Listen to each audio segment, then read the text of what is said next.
We need more football. We need more content. Footballers, guess what they should do for a living? Play football. Play football. Thank you very much. Hi, I'm Eddie McGuire, and that is the champion that is known as Jimmy Bartel. Good on you, Jimmy. Welcome to 2026. It's going to be a big year in football. We're back, Ed. They want us back again. I'm looking forward to it. I always enjoy the conversation with you, and our listeners do as well. Monday, we're going to have our review and also all the stories that are bubbling around and our take on what's going on in football. Wednesdays is when we answer your questions, so make sure you send in all your questions to us on all our socials. We'll give you all the details in a few moments' time. And then Thursdays, we do a bit of a preview for the weekend coming up, Sim. So looking forward to getting through the week with you. How do they find us? Well, you mentioned the socials, Eddie and Jimmy, pretty simple. You can go to our Instagram page. Yes, we've got our own Instagram page this year. Yeah, okay. we do. Oh, good. Yeah, what year is it? 2026. There we go. We're there. We've launched into 2026. YouTube, of course, and then our podcast. Press the follow button. Make sure you get it wherever you get your podcasts. Very much so. So YouTube, search Eddie and Jimmy. That's the word you need to put in, and we look forward to it. Now, mate, why don't we have a few little predictions for season 2026? A couple of warm-ups. Can I throw one at you? Yep. Okay, well, was State of Origin a success? What needs to get better? What happens next? I think it was. And it was because the players, and full credit to the coaches and the managers and everyone behind, but the players brought in. And I found the first 5 minutes, Chad Warner kicks a goal, grabs the jumper, proud, passionate Western Australian, and I think the Victorians followed him in on it. I listened to a lot of the talk in Melbourne, and I don't know why people are so jaded sometimes about football, but I was in Perth for 3 days in the lead up to it and was involved in a show that went to air on Channel 7, the big broadcast over there. It was fantastic. And I said to people, they said, what did you think? I said, well, in the middle of February, I'm sitting at a game that had a tick under 60,000 people. It had 2 million on Channel 7 plus what was on Fox Footy as well. It filled the airways with conversations about who's in, all that type of stuff.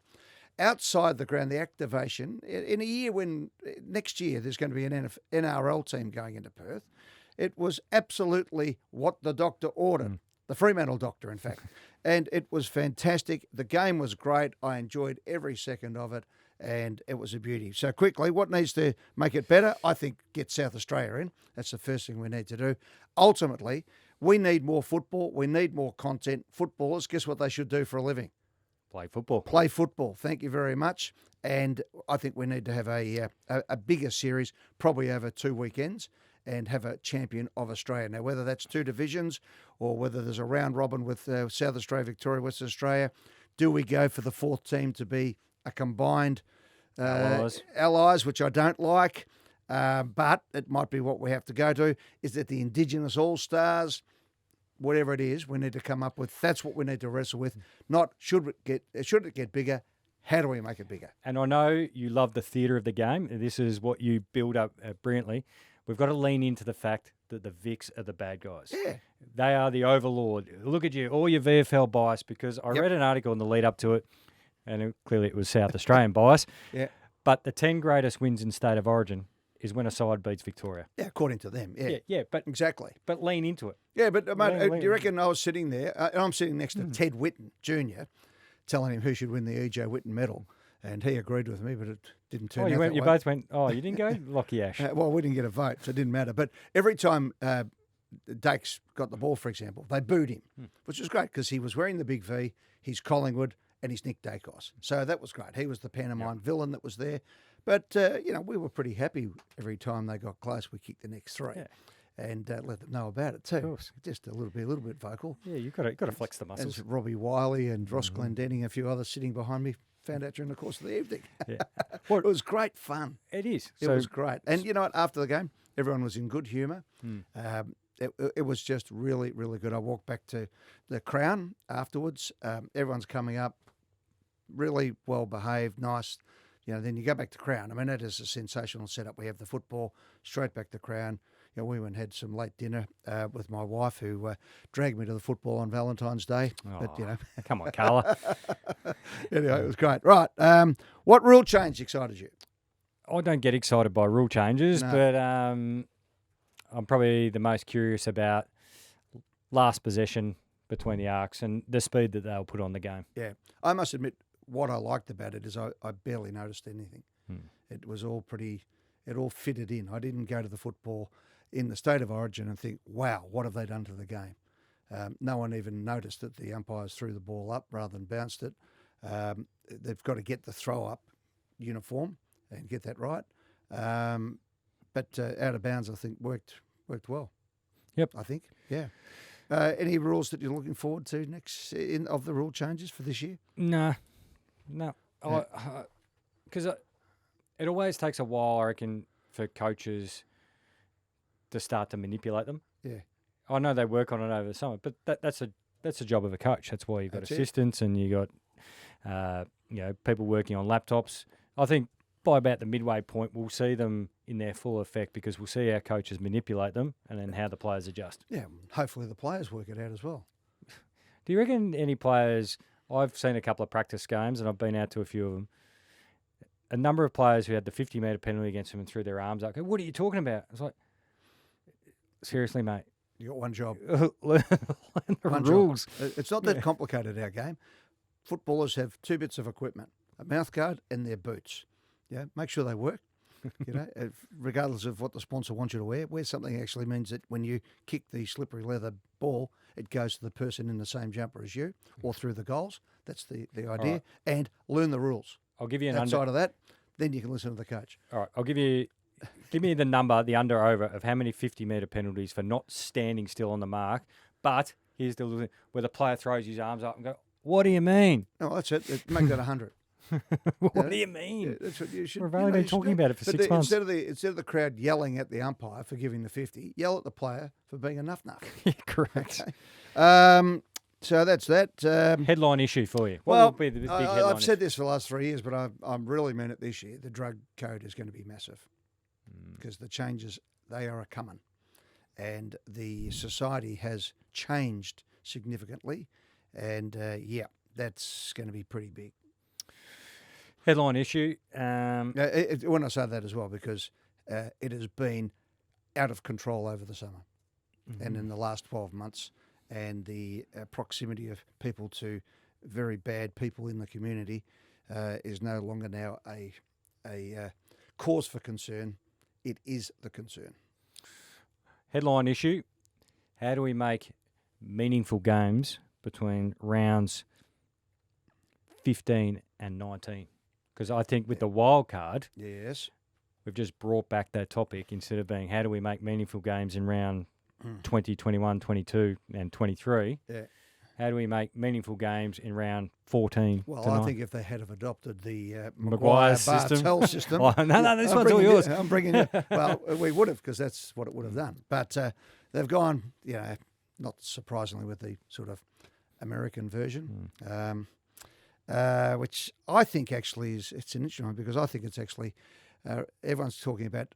It's going to be a final 10 now. We're rewarding mediocrity. I reckon it's a final 6 now. It's gone back to a final 6. So this is why I raised that point. Brought it back. Because there'll be greater value on top 6. Yep. And if you've got the top 6 locked away, good on you. Yep. But if you're not a shot at top 6, rightio guys, strength and conditioning staff, start cranking them up because all we need them to do. Reckon? Yeah. No, you've got to have a little bit of. You'd like to think there's a bit of pride that somebody might think they could. Well, so what's the difference? Because whoever wins it, if you win it from 10th, it is the greatest victory in the history of the game. Yeah. No, I think. Oh, you're saying you get. No, we're in vigorous agreement, Ed. Okay. We've got that first one away. Right. If you're 7th or 8th, and you know you're pretty well going to finish in that between 7th to 10th. Yeah, okay. It's get ready. Jeremy Cameron, 2 weeks off. It's Pendles. You've broken the record already. 3 weeks off.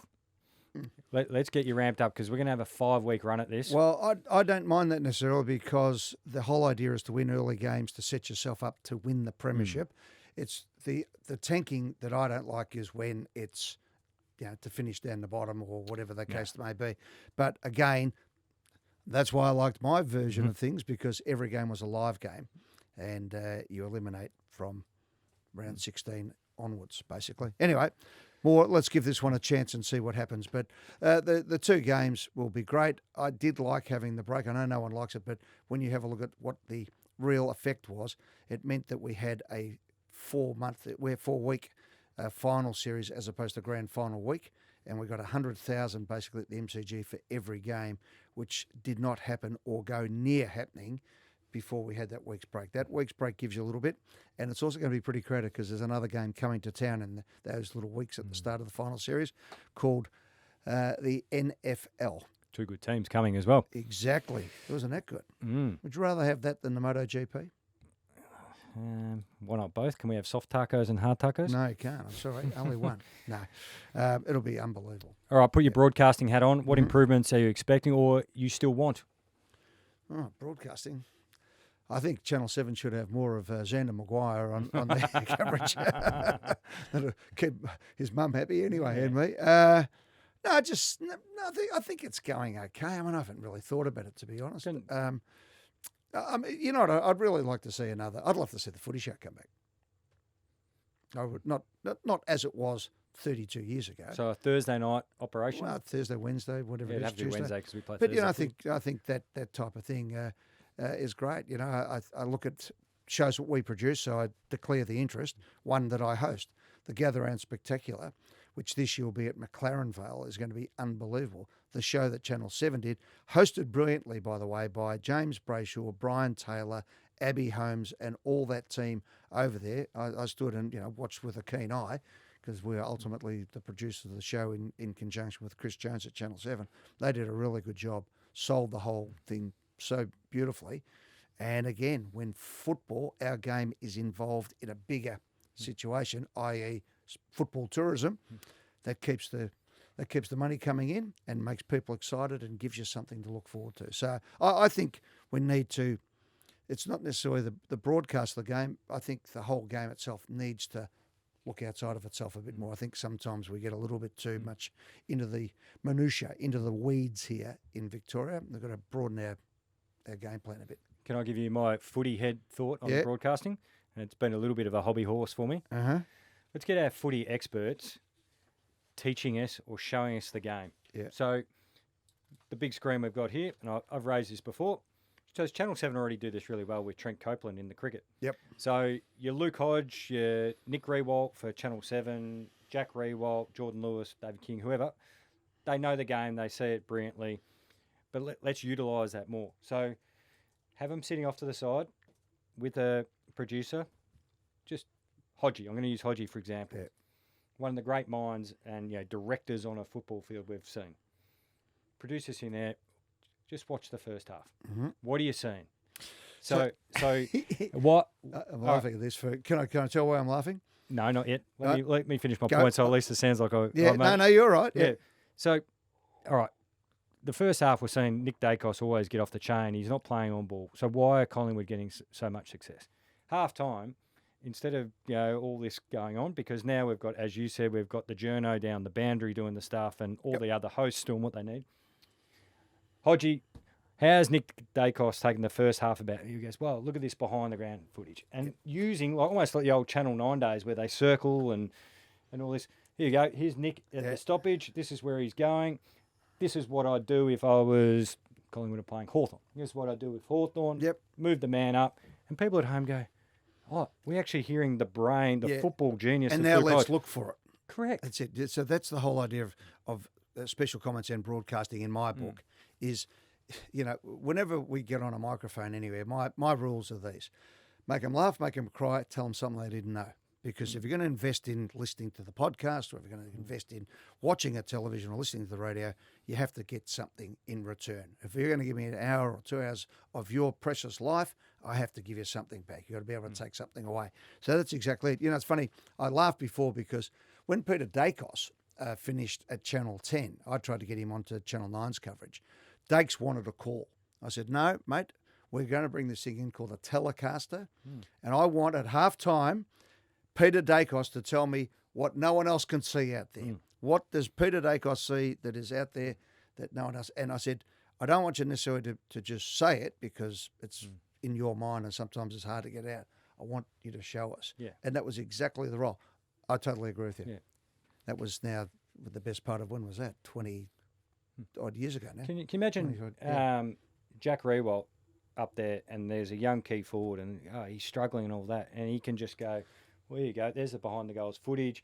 if I was in his position, Well, the other thing because is, he can see the game. At home, you can't see the full ground. no, and the other thing is, I don't mind the jargon in football, but you've got to explain the jargon. Correct. You know, fat side and all that. Okay, it sounds, most people know what you're talking about, but not always. No, Explain what it means. Just jump on this side of him or kick at this. But you know what? It's called television. You've got to see it.